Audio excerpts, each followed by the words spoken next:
Here we are, the third day of Sesshin, welcoming to our ranks Antetsu.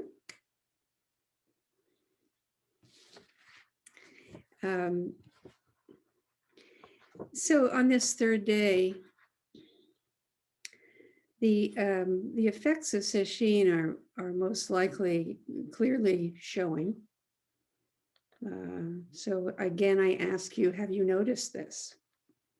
And how have you noticed? It's amazing how just sitting, which is so simple, is so profoundly moving. Last night, we looked into the teachings of Tori Zenji on faith as a source and the motor for awakening. Tonight, I'd like to look more directly at his Bodhisattva Vow, the way that he has offered it. This vow is offered in a number of different ways. But this one, the form of this particularly emanates from his life experiences. The form that our own Bodhisattva vow gets lived into and through is likewise shaped by our unique experience, our temperament, our gifts, and most especially our challenges. According to one source, Tori Zenji had an anger problem. It's one of the conditions that spurred him to the practice of Dharma. We each have our own issues, our own conditions of mind and life stories that bring us to Zen practice, our own way-seeking mind story and inner prompts. His was anger, apparently. One of you mentioned last night how much anger has been coming up. The energy of anger, unbidden, into your meditation body during the week. It's really interesting how Zazen, which is in a way an act of love where we offer unconditioned presence to whatever is, not picking and choosing what we're willing to experience, but taking what comes with an open heart and a curious eye, willing to be intimate with what is. So in Zazen, it's very interesting how much this act of love can re-access old forms of anger or patterns of anger that are deep in our character. Anger can be quite a frequent emotion in such a calm, serene setting. I often hear it mentioned. Such as grief also can be. Restlessness, remorse, physical pain. Any heavy state can come up in this love practice. All these quietly bubbling pots. What's under the lid? And that's what we see in our Sesshin practice. You really see it in Sesshin. It's easy for it not to particularly come up during our daily practice, because we're in a very, very low simmer in our daily practice. But in Sesshin, we really crank up the heat. So in his vow, he says, disciples, when I humbly observe the true nature of things, when I humbly observe, without being caught up in the small reactive self or clinging to a specific stance, we tend to be deeply humbled when we see the way things are. And we get out of the center. We decenter from the story. All are the marvelous manifestation of the Tathagata's truth. Atom by atom, instant by instant, all are none other than this mysterious radiance. We develop a habit and practice of being so present and realizing so closely, probing atom by atom into our unfolding experience. And as we do, we see the truth of the nature of our life, the nature of our storyline, and how it affects our emotions and behavior, atom by atom, instant by instant. How we are responding to the world around us in our relationships with others and internally with our life conditions and our relationship with ourselves. Atom by atom really captures the method, doesn't it? The method of Zen practice. When we look closely, one of the things that we experience clearly is how much space there is between and within each atom that makes up self. And this kind of spaciousness between atoms physically has been verified by physics in recent times. In Zen, we come to this recognition experientially. We are tuned into the direct truth of what our sciences come to see through material demonstration. The impression of a self that we are each identified with is opened up again and again. And what we do with this self changes as this happens. How we live in the self, how we regard the self, changes how we behave and how we experience. Its effects are widely felt in our lives. Rather than holding tight, we give ourselves away. This happens naturally. It's a natural consequence. We integrate care for all beings that share and support our lives, beings sentient and insentient, in the spaces of our experience. This is natural.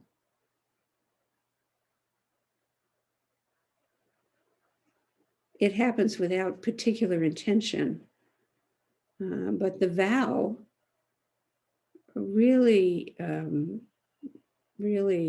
commandeers and lights up this process of turning our life energy toward caring with all of life that supports our life.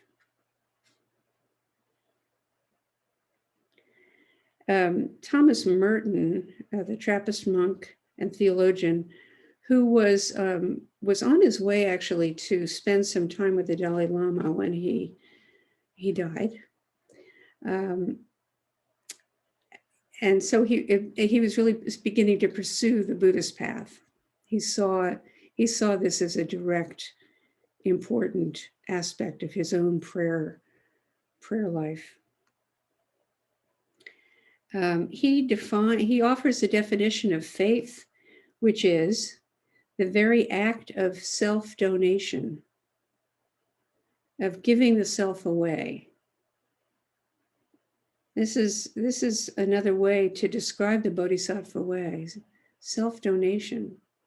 A Bodhisattva is one who's awakened to the nature of the self as all-inclusive, that's continuous with all life, and therefore it's natural to dedicate their own energies to helping all beings, to help all beings to awaken to their true nature.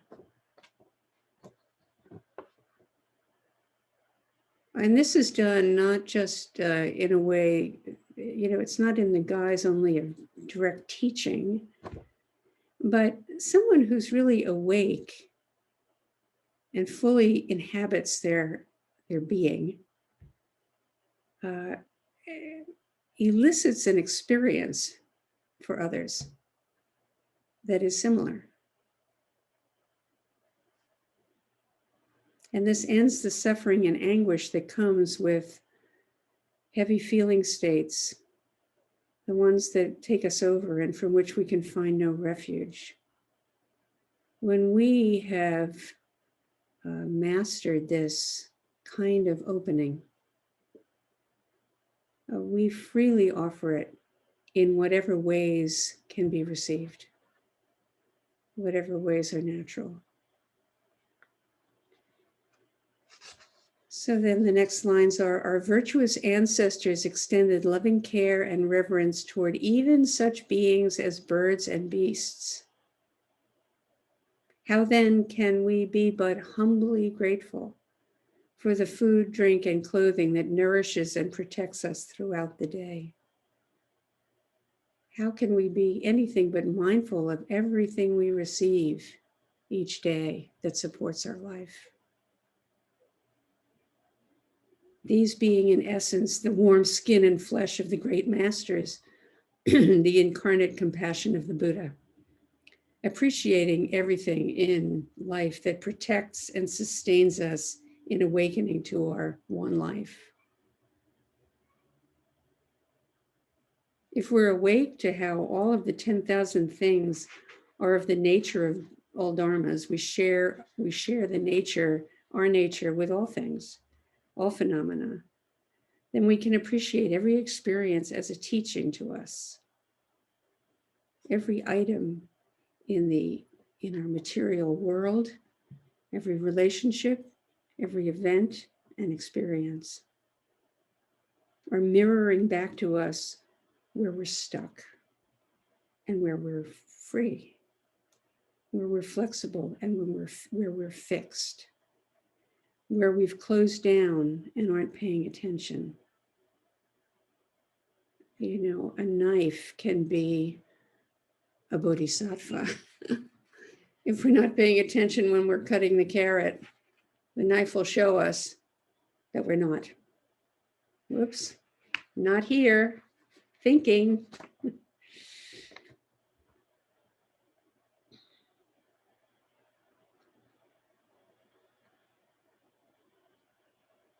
Or if we get stuck in our sticky suffering states. He uses that word at some point in his teaching. These sticky, heavy states of mind, delusional states of mind. In practice, this is where we work to be liberated entirely from the mean-spirited delusions we've built up with our wrongful actions from the beginningless past. We can really get caught in mean-spiritedness to ourselves and to others when we get stuck, when we get caught without being aware of what's going on, of the larger picture. So all things and beings lend us opportunities to live from the Buddha heart.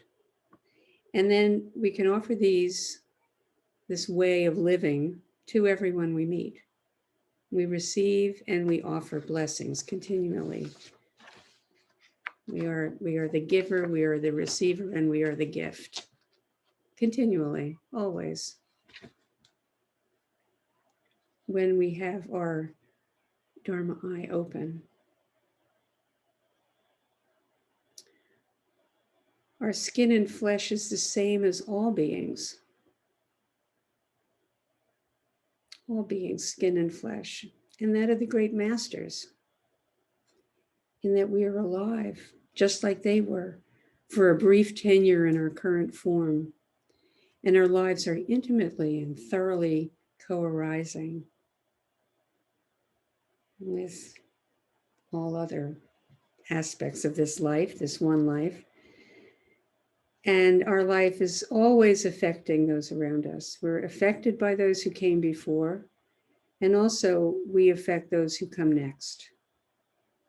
In awakening to our true nature, we recognize this. And it helps us live from the heart mind that is open and aware in any circumstance. We know who we are. We know the impermanent and codependently, interdependently arising self. We know that our early life trauma comes through parents, grandparents, and gets passed along. There's no separation of any aspect of our life. It all has co-arisen. It counts into the experience of this present moment and how we look at it. If it is so, even with inanimate objects, how much more should we be kind and merciful towards human beings, even those who are foolish? So this is when the rubber meets the road. When we encounter people or conditions that challenge us and that threaten our complacency, our sense of self, our sense of safety, or that make us afraid or defensive or angry or judgmental or impatient. They're helping us to notice and take a look at our own limitations, our own limited view, our own inability at times to be open-hearted and to stay present to whatever is going on, whatever is needed in the moment. To ask ourselves, what's happening here? What is this? What is this self that is going into reactivity in this situation? This is a frequent question to practice with. It's a great question when we see ourselves getting caught in reactivity. Because reactivity is always a move to try to separate from what we're experiencing. When we stop examining and being open and get swept into an interpretation or a fixed position, and it hurts, and we want to get away from it. And Zen practice says, well, good luck with that. Instead, take a look into it. Look into it. What is this? So then he really deepens this point. He says, though they become our sworn enemies, reviling and persecuting us, we should regard them as Bodhisattva manifestations who, in their great compassion, are employing skillful means to help emancipate us from the painful karma we have produced over countless kalpas through our biased, self-centered views. That's quite a sentence, huh? That's quite a sentence.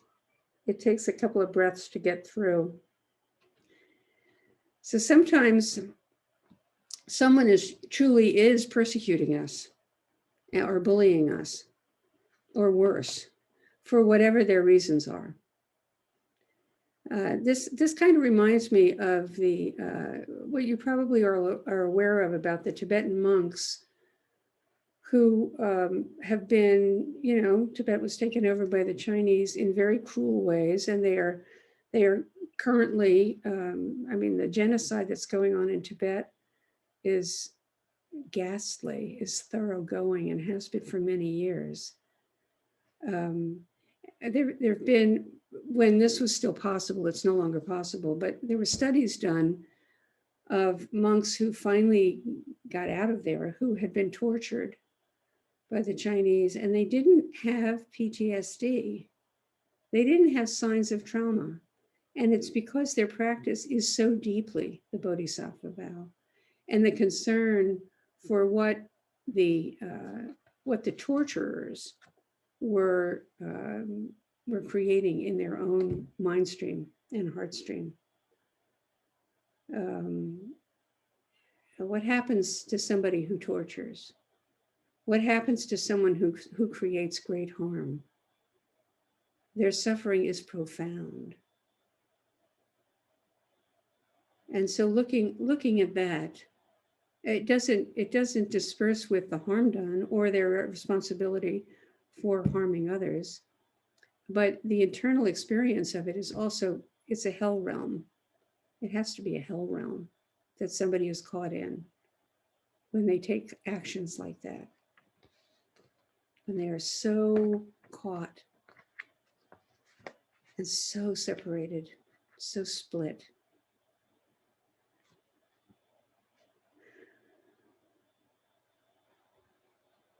And then, of course, many of us have early family trauma. And part of the healing that happens over the course of time with practice is there is a sense of how without that condition, those conditions, I may never have come to Dharma. I may never have become liberated. And so there's a way of looking at our early experience with appreciation, which in no way discounts the harm and the difficulties, but also appreciating that harm that is done to others is inherited. No one does harm who has not been harmed. So we really, really work through that whole stream of harm through living into this vow and taking it on as our own. And then also, it's more likely now in the current moment that when we are triggered, we're having our button pressed on an old wound that we really need to heal. We need to do some work with. We're still carrying around that story or those energies or that hurt without having somehow worked the refuge and the release into that area, without understanding refuge in those places of great hurt. In the body. If the Bodhisattva vow is our vow, then we work with any triggers to face and heal our own suffering, to soften around it with great compassion and a very wide view. And in this way, we can be truly benefited by, all of the difficulties that we encounter, and by others' unskillful or unhealed energies and actions toward us. So how does the Bodhisattva vow work to liberate others? In this case, we may be able to release the other from carrying our suffering in relation to them. This is what we work with in metta practice. We release the trauma bond between us and other in that way.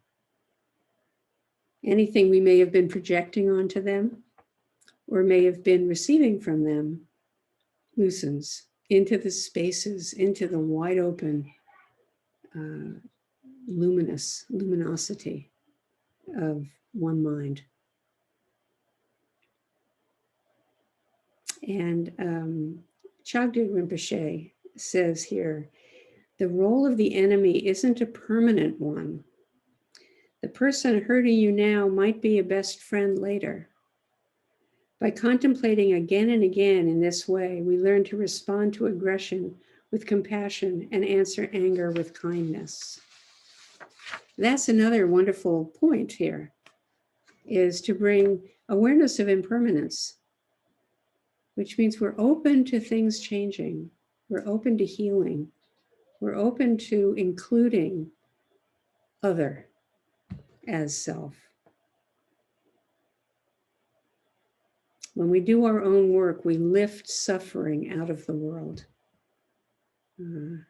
This is healing in action that can come from our own practice. If we awaken in ourselves this deep, pure faith, offering humble words and taking sincere refuge in our true nature, then with every thought there will bloom a lotus flower, each with a Buddha. This very experiment we're conducting as we sit here together in the rich gathered silence and the light of evening is an experiment in becoming mature as human beings and in Buddha's wisdom, in the wisdom of a mind that agrees to keep opening, not knowing, opening instead. We develop a mind that agrees to keep opening. And these Buddhas will establish pure lands everywhere and reveal the radiance of the Tathagata beneath our very feet. This is only ever where it is. Where we stand is the Buddha land. In other words, access to a deep confidence in the nature of reality opens up when we give ourselves away and discover who we are in such a moment. Torrey describes this as, then with every thought there will bloom a lotus flower. Every thought, every 1,000-petaled point of consciousness reveals the Buddha. This is a very ancient kind of imagery. We see fully the Tathagata's radiant light right where we are. And may we extend this mind throughout the universe so that we and all sentient beings are equally bring to fruition the seeds of wisdom. This is Tori Zenji's vow, and he blesses us with it. Every time we recite it, we bring it to mind. So may we all receive the blessing